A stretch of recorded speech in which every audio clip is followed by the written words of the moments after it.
यहां पर हम आज श्रद्धेय अटल जी की जिस स्मृति के बारे में एकत्र हुए हैं, तो एक और खुशी की बात है कि तेलंगाना में इस बार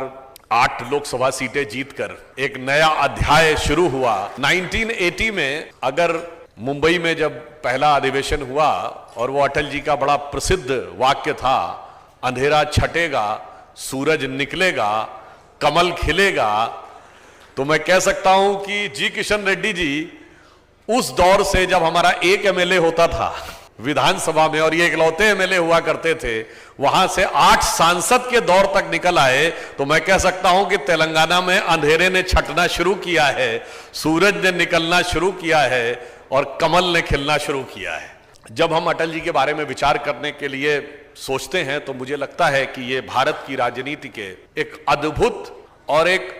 अलग नेता थे। क्यों? मेरे विचार से भारत की राजनीति में कोई ऐसा नेता नहीं रहा होगा जिसको 40 साल जनता ने यह सोचा हो कि यह व्यक्ति प्रधानमंत्री होना चाहिए। 1957 when first time he became member of parliament, उनके टैलेंट को देखकर, उनकी प्रतिभा को देखकर पंडित नेहरू ने 57-58 में कहा कि एक दिन ये देश के प्रधानमंत्री बनेंगे और 97-98 में जाके प्रधानमंत्री बने। तो मुझे लगता है कोई नेता ऐसा नहीं होगा जिसे 40 साल तक देश ने प्रधानमंत्री के रूप में देखा हो। और हम लोग तो बहुत बच्चे थे, हमें याद है 1984 का इलेक्शन, जब कांग्रेस को 400 सीटें मिली, अटल जी अपना चुनाव भी हार गए थे ग्वालियर से। हम स्कूल में पढ़ते थे, मगर हमें याद है हमारे मोहल्ले में जो बहुत ही कट्टर कांग्रेस के समर्थक थे वो भी ये कहते थे, वो सब कुछ तो अच्छा हुआ मगर अटल बिहारी वाजपेयी को चुनाव नहीं हारना चाहिए था, उन्हें कम से कम सांसद रहना चाहिए था। That shows the level of respect he was commanding even in the hearts of the opponents। हम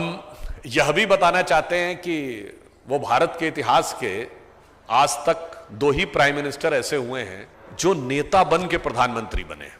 एक अटल बिहारी वाजपेयी जी और दूसरे नरेंद्र मोदी जी।